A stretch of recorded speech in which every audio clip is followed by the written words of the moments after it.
Hi guys. Hi guys. Murise. Murise. How are we? How are we? How are we? Zimbabwe tirisei. Kunana UK, wherever you are, my fellow Zimbabweans, how are you? Tikuzviziva kuti hatisi kufara tese. Tirisei. Murisei, murisei, murisei. Vanhu vamboenda kupage yaNelson Chamisa. He has written something on his page and it is what it is. Tinofana kumira. He is hopeful that SADC is going to come and help the Zimbabwe country as a nation. How are you guys? Murisei, murisei. Haindi kuti ndakatofizuka. Ndakatofizuka Joshua. Ndakatofizuka ndikutorwadziwa nekuti kwaiva Munangagwa vanopinza mabasa vana vavo. Vari kutozviona kuti muZimbabwe hamuna mabasa. Vanopinza vana vavo mabasa. Inini baba vangu havana kana pekutangira pekuti vanokwanisa kundipinza basa. Baba vako, baba vanhengi, baba whoever's fathers vari kuZimbabwe, they can't do that to their children. We are suffering at the expense of one family.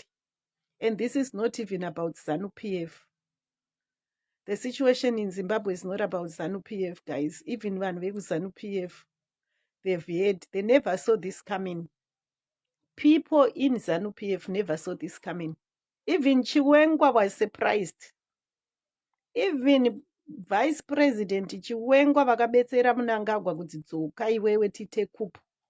He's getting a shock of his life in Zimbabwe, of what is happening.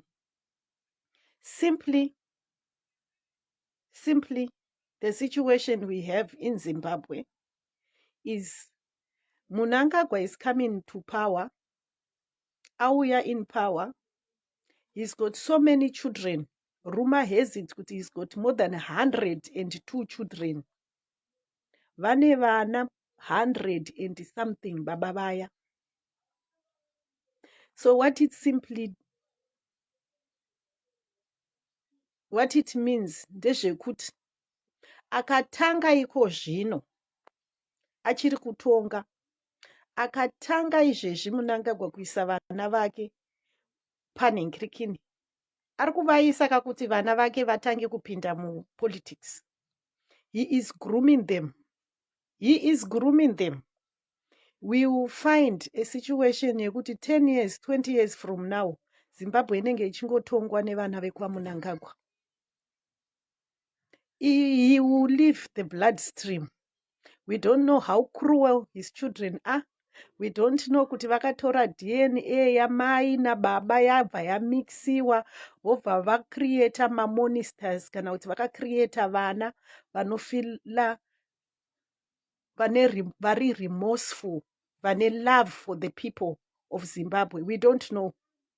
But I personally feel Munangagwa is got vana vahombe vekuti if they honestly wanted kuti Zimbabwe ive better for Zimbabweans, vana they could have given advice kuna baba kuti let's run Zimbabwe better. Let's kuti mahospitals ndaave nemamishonga. He's got 100 vana. Adults, varume vakuru, even some of Munangagwa's kids, they are older than me. They can sit down and in-house meeting. Kuti baba, panapa at least even if tikuda kumora, ndatiite tichigadzirisa mahospitals, ndatiite tichigadzirisa zvikoro, ndatiite kuti industries ashande if they had a heart. One of the shocking stories that I heard today is that Reserve Bank, kuZimbabwe mabhenki haana mari, but if you notice, mumastreet mune mari. If you go to Zimbabwe, uchida kunochinja $1 million nhasi, unoiwana in the streets, but the banks don't have money. That's the situation we have in Zimbabwe. Who is operating that underground? Ye exchange money. One of Munangagwa's kids. Hansi he's got a company that operates dzese nyaya dzemari. They have made sure kuti they resolved mabanks. Mabanki haana US dollar. You can't get a US dollar in the bank, but you can get it in the streets. Mukaenda kumachange money vanotokuudzai kuti mari haisati yauya. They get money. Kuchemera kwavanenge vachiti toda kuve IMF, masanction tipei, remove the sanctions, so that vana vake they can keep looting. And they are looting. Unfortunately, and the saddest part, chinorwadza ndechekuti isusu maZimbabweans, we watch. Guys, I wish I had something to do about it. Ndanga ndine the powers to do something, ndaikwanisa kunoita something, but handinawo. I can't blame you kuti why are you not doing something about it. But chandinoziva from reading my history yese yadetector, munhu anonzi detectorship, a president anouya achiita detectorship in any country, in any history, anourayiwa nevanhu vake. Vanhu vezanu, they will get tired, and ndivo vachakwanisa kubvisa the Munangagwas, because iko zvino even vanhu vezanu PF, even close people who are within ZANU PF, they can feel the pinch. They never saw this coming. You know what Robert Mugabe said? This week ndanga ndichimboteerera zvaitaurwa navaMugabe vachinzi who is Munangagwa, how would you describe him? Zvichinzi munhu ane utsinye, munhu asingaregerere vanhu. And then I noticed something, a pattern that has been happening. I feel when Grace Mugabe also, remember Grace Mugabe paakapinda in power, she was also becoming angakumera mawings. We don't know kuti Grace Mugabe angane plan yakaita sei, but I think she also wanted to form a dynasty. A dynasty is where Kabila anotonga, mwana wa Kabila wozotonga, mwana nemuzukuru wa Kabila wozotonga. It's the same thing they want to do ku Zimbabwe. Munofunga kuti kuda kwasha imimi aiswa ku ministry. What next? Imwe chinzvimbo chaachaiswa vese vana vaari kuisa madeputy iko zvino. Ari kuvaguruma kuti vazoita machii ku Zimbabwe. They're going to become the ministers. The next thing they're not even, you'll be surprised kuti 3/4 of his children, they're going to be my ambassadors assigned kune mamwe ma countries. They are getting my benefits. Nhau dzichiverengwa naPenelope African Princess.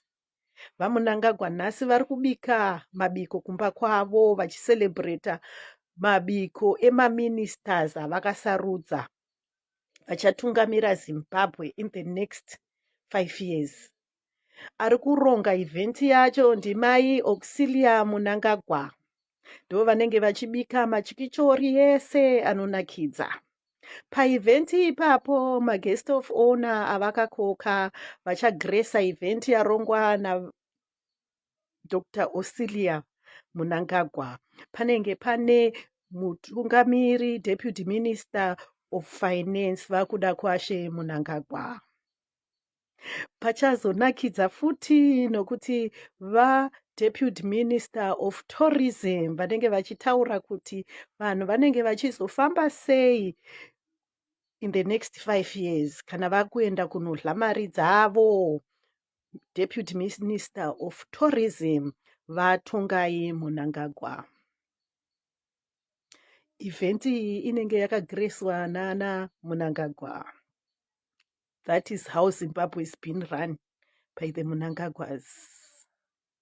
VaChris Muchangwa vanenge vari minister of War Veterans and Association vachauya nemukadzi wavo vaMinista Monica Muchangwa.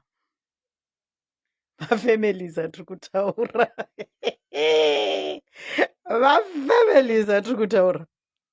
What it means to you, let me tell you what it means. Munangagwa is the president. You get a salary ya president. Dr. Auxilia Munangagwa vakagadzikwa honorary degree ravo rekuita Dr. Auxilia. Hatizivi chinzvimbo chavada kuiswa, potse potse vada kuiswa kuWomen's League kuti vagozotungamira Women's League yemuZimbabwe. But nonetheless, what it means is Munangagwa anowana payslip yapresident.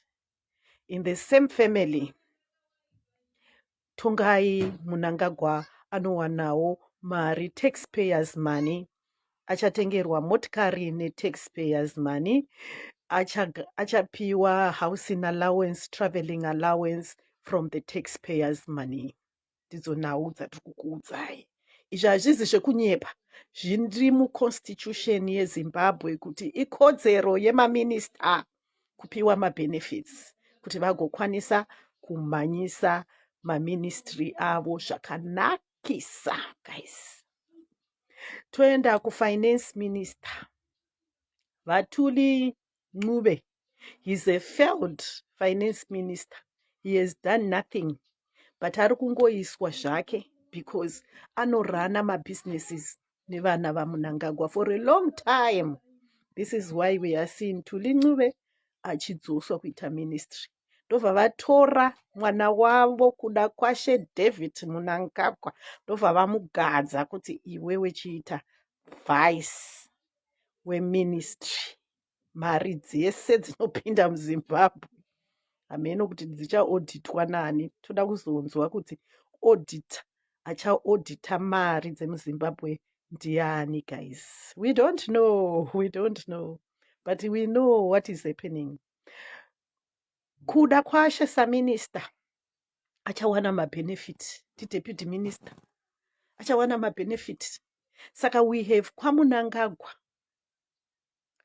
kuna president nemadeputy iri kubhadhara taxpayers money.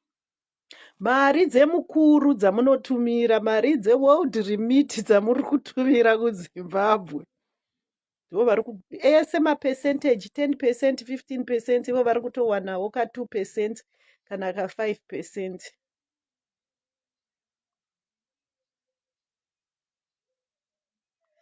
Blessing, handisi kurota ini, ndokutukirira mai vako, bechera mai vako, musatanyoko. Ivo ndiwo uri kurota. Uri kundiudza nyaya yekuZimbabwe nekuoma kwayakaita, uyo uchindiudza kuti izvoni ndiri kurota inini panapa. Imbwa yemunhu, futseke. Dai ndaiziva paunogara ndaikuuya ndikakuisa futi kumagaro kwako. Uri imbwa yemunhu, zimurume risina direction, rinoswera richisapota naMunangagwa risingabone kuti iro kana kumusha kwenyu hakuna kana chiriko. Unouya bhizi kuzondituka panapa kuti izvoni ndiri kurota chii? Ndiri kurota kuti Munangagwa akaisa vana vake kuti vave maministers. Chii chandiri kurota? Ndini ndakavaisa vana vake kuti vaite maminista. Uri imbwa, chero kanzi uri munhu wezano, hauna kana chaunacho, uri kutotambura kutodarika inini. Pamwe ni potse ndotori nani, indotori mukadzi, ndokwanisa kunyengwa futi nevanhu vezano ivavo vakatondichengeta zviri nani. Ko iwewe unoitei? What do you benefit pane kuita chimunhu chezano? Zimurume kamurume kazambarafuta kasina kana direction. Kana wakaroora mukadzi wako ari munhamo,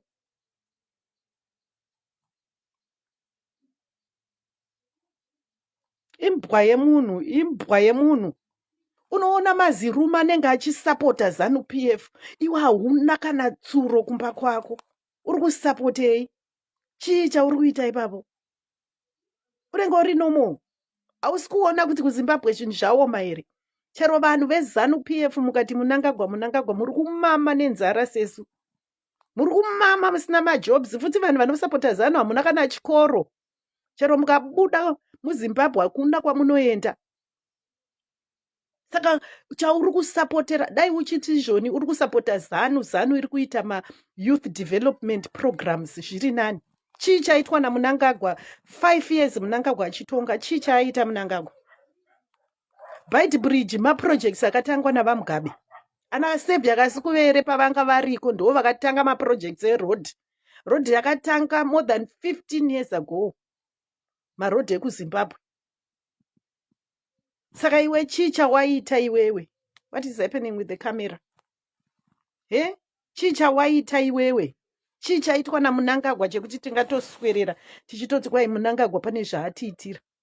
Madhemu akanguri atanga kudhara kugadzirwa kuZimbabwe nana Mugabe. Bvunzai vanhu vari kuZimbabwe, hapana chinyuwani chaitwa naMunangagwa kunze kwekupedzisa maprojects akatangwa navaMugabe. He has made the country worse in the past 5 years. He has never done anything. KuZANU-PF kwacho hachatoendi kana kuCongress.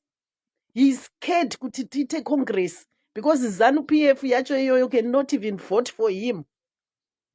Vanhu veZANU imimi makaenda kuCongress here, makanomuvhotera Munangagwa kuCongress.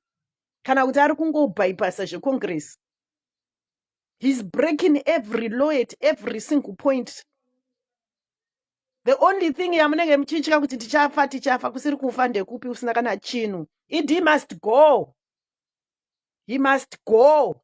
Him and his children vese. Munhu anoita finance minister. Mwana waMunangagwa nekana any form of education. Toda kuona ma-qualification. We are tired of being led by people that do not have a single thing in their brains. The biggest problem we have with Zimbabwe is kutungamirwa nevanhu vakafoira even grade 2. Grade 2 hasina kana kufoira grade 2. Then they come vokuita ima minister. What do you expect from those people? What do you expect from those people? Muri kutungamirwa nemadhanda head. And you expect nyika yedu kuti ive right? Nonsense. You think this is a laughing matter? You think this is a laughing matter? Imi vanhu veZANU ka. Vanhu veZANU makapusa.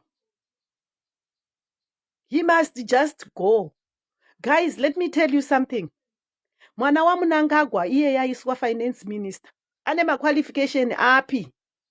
Akaenda kuchikoro akagumira grade 1. Anoziva here even kueda balance sheet. Mulife make akambodzidzawo chinonzi balance sheet.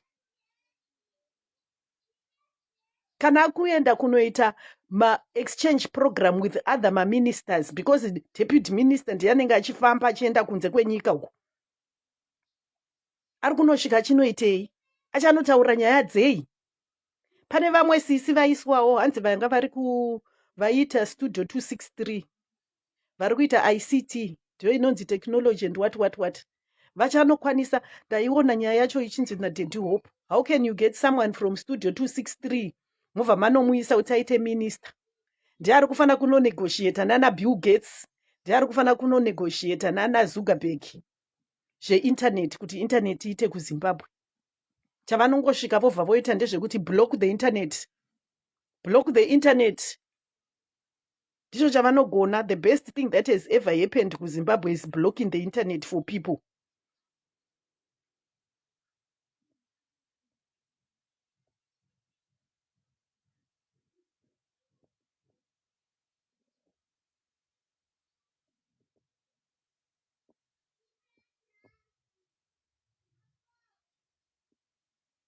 Oh, Andy Natendai, he is an MP.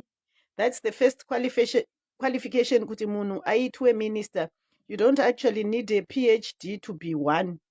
A minister's duty is policy management and not operational. Okay, if you're going to say policy management, how do you manage policies when you don't have a core knowledge? How do you manage policies? You are talking about management. How does one manage? This is the thing. This is the thing we have with Zimbabwe. We have a Zimbabwean community where everyone thinks kuti if I fail with my life, kana ndashaya zvekuita nelife yangu ndokwanisa kunoita politics.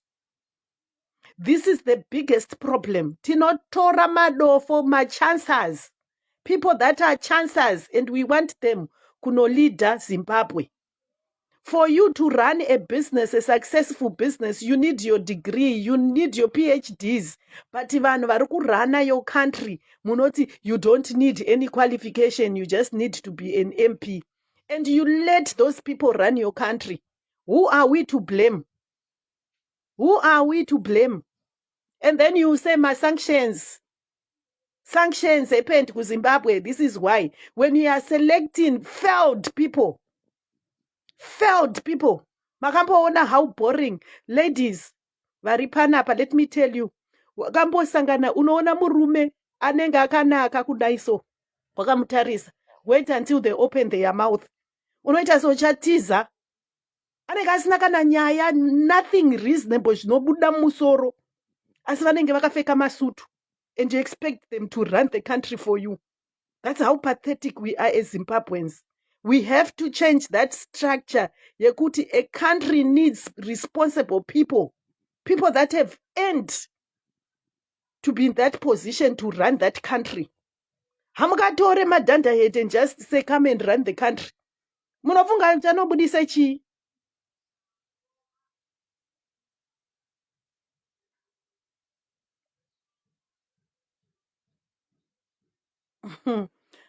Zvakatooma. Saka uri kuda vanhu vaitei? You who selects minister, the people or the president? The president selects ministers. The president selects ministers. I'm not saying to anyone, go and do something. I'm just telling you how pathetic Zimbabwe story is. And I've always said, Kutikuma Zimbabweans, guys, let me tell you something.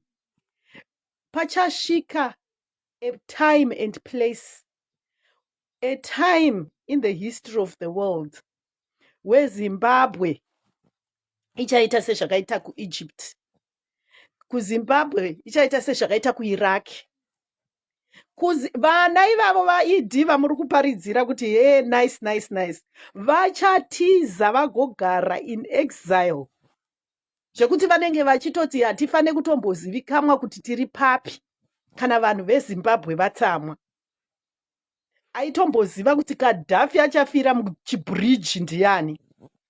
The whole mighty Gaddafi akafira mubridge mumadhaka, kamusoro kachibudirira kudai. So takaiona ichistreama paCNN News live reporting from Iraq. It will happen. We will suffer, but it is going to happen. Who thought kana kuti anonzani weku Afghanistan we? Anonzani? Bin Laden. Who thought Bin Laden could go in hiding? Who thought so? Munangagwe hazi Mwari. Chero kanditi ibvapo. Saddam Hussein. Guys, let me tell you something. Munangagwe hazi Mwari. And pachatsamwa vanhu, handisi rini ndichauya pano pasocial media. Vanhu vachatsamwa vari muHarare. Vanhu vachatsamwa vari kuState House. Aimbofunga kuti Kasukuvere achabuda achimhanya muHarare ndiani? Nekutonga kwaita Kasukuvere. Kasukuvere ainzi kumaShonaland West uko is very untouchable. Akambofunga kuti Kasukuvere achabuda achitiza muZimbabwe. Inonzi touchline, touch for your own life, look for your own life, survive of the fittest. Aimbozvifunga kuti ndiani? Hapana.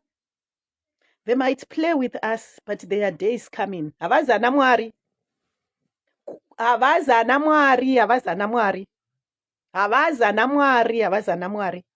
They might sleep. The things, let me tell you what Zimbabweans, the thing that is happening. Ivana Munangagwe ivavo havana kana hope izvezvi so. Havana kana hope, vari kutotyawo. Munyika iyoyo yavari kutonga, vari kutotyawo because they don't know kuti zvichaitika zvakamira sei kwavari. Havatoziviwo, but havana hope. Ini ndiri kutovata peacefully mumba munomu than the Munangagwas.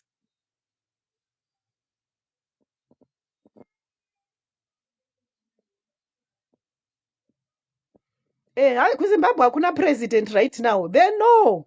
They are taking chances. Kuzimbabwe hakuna president right now. Zvaari kuita majokes Munangagwa. Makamboona mukadzi anenge adyisa murume kuti anoita sei? Anombouya achipoka kudai so. He's poking. Kuti he wants to see how powerful he is. He's poking Zimbabweans. Kuti ko ndikaita so vachandiita sei?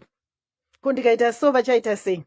But paunenge uchipoka munhu uchifunga kuti ndikaita so zvichaita sei, unozongoona mpama yauya, kana kuti futi yauya, kana kuti demo rauya, and your history. Zvakanakira Mwari.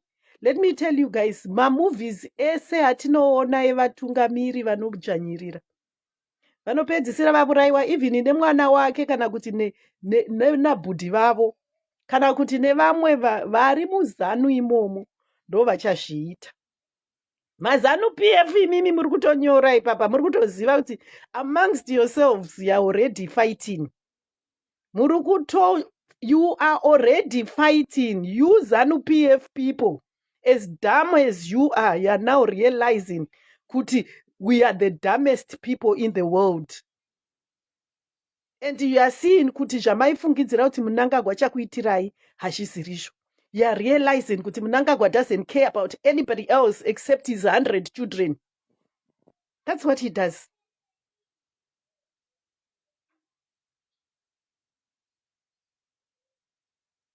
Handi muri kuzvinzwisisa. Vachafurana pachavo. Do you know what happens? I have learned something in South Africa. If you study how gangsters operate, it's the same way ZANU PF is operating. My gangsters, they will terrorize people for so long. Vanoterrorize vanhu, vachiterrorize vanhu. But downfall yechigangsterism, vanoshudhana pachavo. And vapedza kushudhana, vagoshudhanarana vana, vagoshudhirana navese. They will make sure kuti vanokusiya usina anything to hold on to. Ndizvo zvichaitika kuZANU PF. Zvichaitika kuZANU PF. Inini hangu ndinadzo, I am human. I feel I am so blessed I'm able to air out my anger. Pane kutobhotla nyaya dzeZimbabwe dziri kundipa stress, at least I'm able to come and talk about them. Indotori nejende. Because a lot of other people cannot do it. I have said, even if they come after me, so what? I don't care. Ndikutaura nema here. Ndikutaura nema here kuti mari yekuZimbabwe, my banks don't have money. But vana vaMunangagwa, they are busy sending money outside in the streets. Handisi kutaura nema kuti Munangagwa akaisa mwana wake kuita deputy finance minister. It's written in black and white. That's the thing. So at the end of the day, time yavo ichauyawo. Zvekuti kwai munovhundutsirana vanhu kuti tichaenda mumajere kana kuti chikujera kuendwe nevanhu here guys. Kujera kuendwe nevanhu. Muchangwa haana kufa iko zvino ari kurarama sechipoko. Muchangwa has died so many times for his country, but he was able to come back and survive, and he's living a good life as a ghost. Muchangwa died for our Zimbabwe, guys. He died, him and the wife died so many times for Zimbabwe, but they are still surviving. Vakadzoka sema ghosts. They are living. I personally feel Muchangwa is the one that is pushing Munangagwa for the agenda. Kamuchangwa is the biggest crazy person that we have in Zimbabwe. That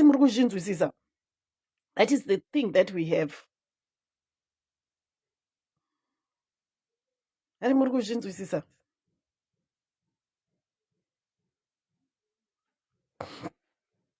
why don't you march? You think kuti vanhu veCCC vari very dull, Antika? You think vanhu veCCC vari very dull? You think isusu vanhu veCCC we are not very dull like maZANU PF? Once beaten, twice shy. We know my strategies. hatimbodzokere tichikuitirai zvamatakamboita futi, because we know you are cowards. You take soldiers, you're going to command soldiers kuti vashude innocent people that will be marching. Saka you will never get another march from vanhu vetriple C, because hatizi madofo semi mazanu PF. Izvezvi zanu PF iri busy kuda kuhwa kuti izvoni. Saka what is happening? Vanhu vezanu PF is busy. Ida kutonzwisisa kuti vari kurongei. Chamisa, what is Chamisa planning? Handi muri kuzvinzwisisa. So at the end of the day, guys, let me tell you something. My electricity is going to go, because electricity is going at 12 o'clock. Let me tell you the truth. As much as we are Zimbabweans, as much as the drama is unfolding kuZimbabwe, hatisi kuzomboudzana kuti hende tinoita toi kuZimbabwe. Hatisi kuzonoudzana kuti hende tinomacha, because that's what they are expecting. Paanenge achiti 2030 ndinenge ndiripo ED. Inini, I am here saying I want to see if ED is going to finish this year 2023 ari pachigaro. Toda kuzviona kuti vachapedza here vaMunangagwa. Ndiyo message yandinayo iyoyo talent. Kuti vaMunangagwa 2023 vanenge varipo here pachigaro. It's what we want to see. Even 2023 ikapera toda kuona kuti 2024 vanenge varipo here vaMunangagwa. Kana vaMunangagwa vakapedza 2023 vari pachigaro, takanyarara isu semaZimbabweans. Ndinenge ndichizviti shuwa Mwari havako. But kana Mwari variko, toda kuzviona kuti vaMunangagwa vachapedza here 2023 vari pachigaro. Ndapedza zvangu ini. Guys, have a pleasant day. Don't despair. Hanzi naNelson Chamisa, do not despair. Ne? Mukaenda kupage kwake ataura kuti freedom comes at an expense. Zvese zviri kuitika izvi tichataura matestimony kuti akatombozoisa mwana wake sedeputy minister, tichiseka.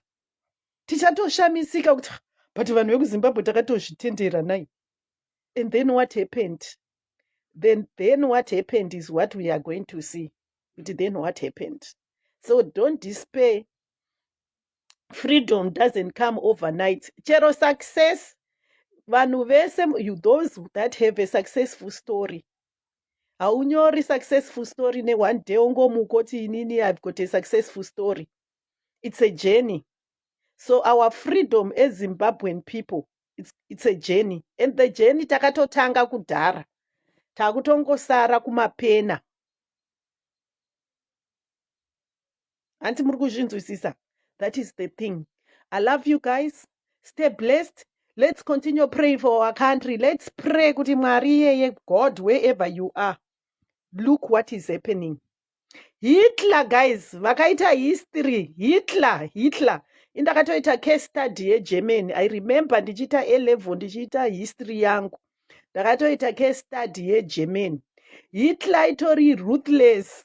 Hitler akatonopisa maJewish people. Achivatora achiti muri kundinyangadza imimi muno muGermany.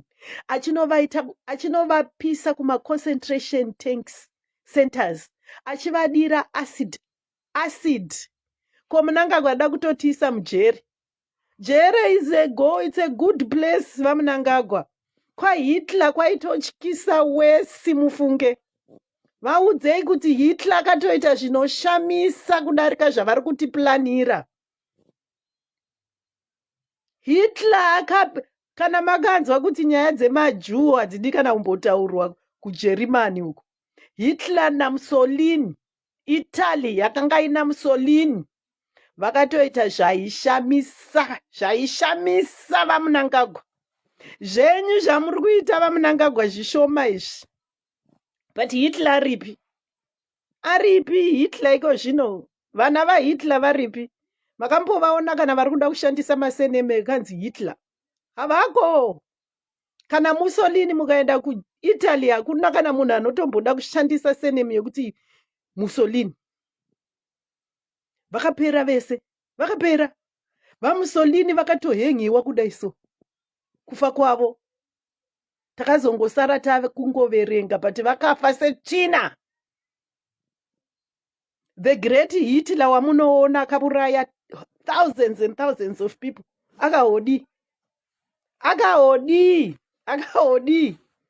They just went the same way. Saka zvichapera chete nezita raJesu zvichapera. Kana Hitler akakwanisa kushudhwa nevanhu vake, zvichapera. If you read world history, kuti vese madetectors in the world vakaita sei? How did they go down? Kola, how are you? Hi, my sister. How are you, Yeah, my dear? I'm okay. You know, I'm listening to what you're saying, and I want to really appreciate Ramurukuita Skana. Atanzwa tarwadziwa. Hey, ndakatoita BP, guys. Ndakatoita BP. I didn't know I could get affected so badly nenyaya dzeZimbabwe. Vakuapa nyaya chiri kunetsa chachoka. It's like nonga tasvika papoint yekutoti hatichaonekwe sevanhu. Taakuonekwa kunge Zimbabwe imba yevamwe haizi yevanhu vese, you know, and zvinotorwadza vedwe. They've opened a business. Takutoiti Munangagwe Sons Zimbabwe Enterprise. Munangagwe Sons Zimbabwe Enterprise. Zvikadaro saka takuta kuti tichiwanawo bits and pieces of iyo Zimbabwe yacho, saka takufanira kutumira maCV here kuna vaMunangagwa wacho. Zvoitwa sei nhai hama yangu? Unofana kutonyengwa. ZvemaCV havazviziviri vaMunangagwa. A man that's got 102 children, do you think anombowisisa zveCV here? VaMunangagwa vanototi kuti uve padhuze unotoita wapokelo kuti unofana kunyengwa mudhuze navo.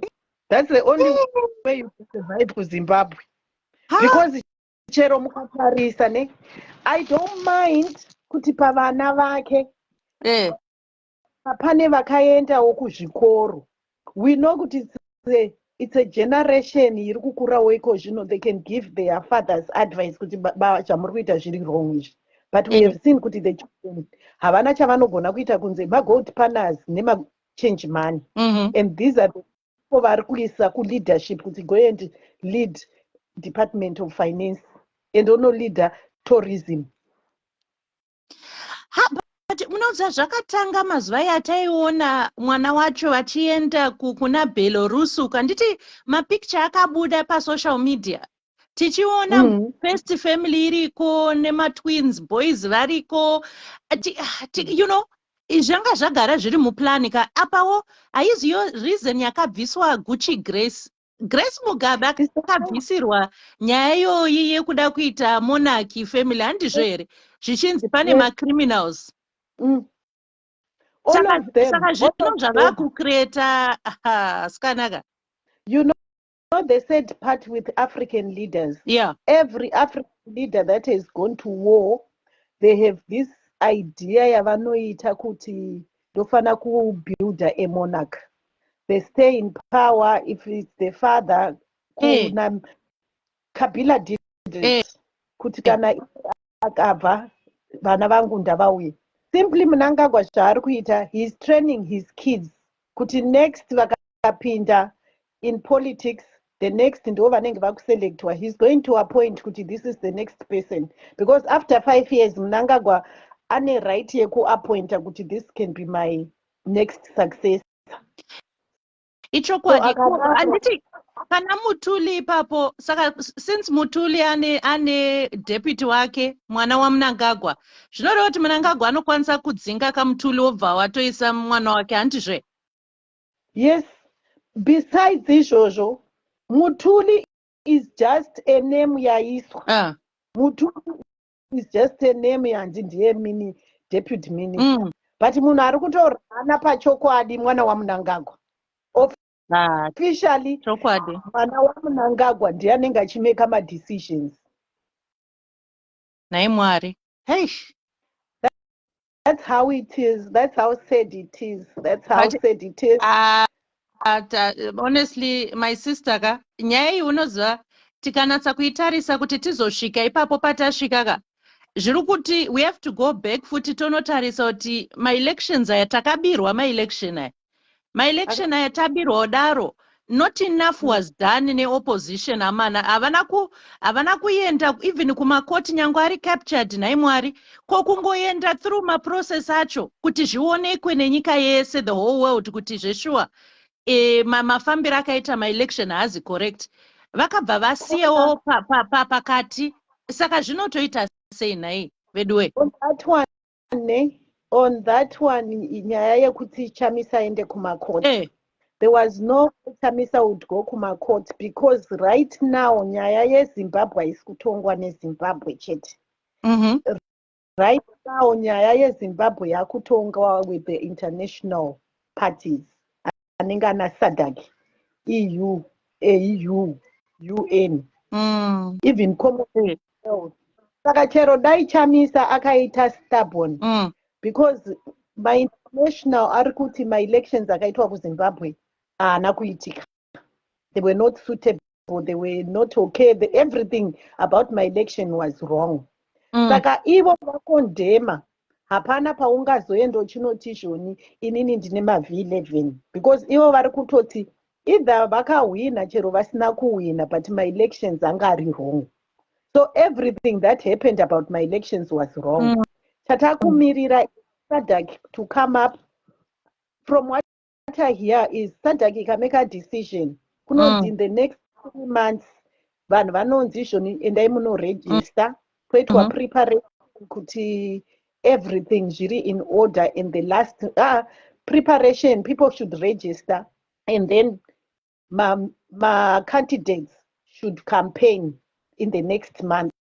Then in the final month, povapaitwa my elections. An example that was given kuZimbabwe zvakatomboitika payanga paitorwa ana Mugabe pavakaita ma-final election against Ian Smith. United Nations ndiyo yakauya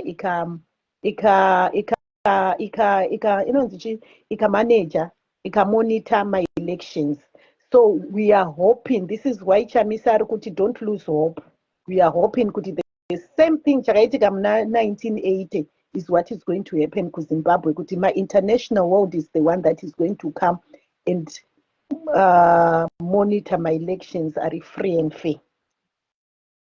Hey, my sister, I just hope so. But because in any maonera and one SADC haina ma-powers, haina ma-resources ekuti itomboforsa any new sort of fresh elections, especially munato inaugurated ato president cabinet yatoko apa tipotsi vakaenda kuparliament apa vachiti hatisi kuwirirana neelection zvinhu zvacho ndinoita kunge ndichatanga kutongoita hangu zvemafacebook live ndichiita zvedzimwe nyaya chero mujolo chayo ikati nane pane Zimbabwe.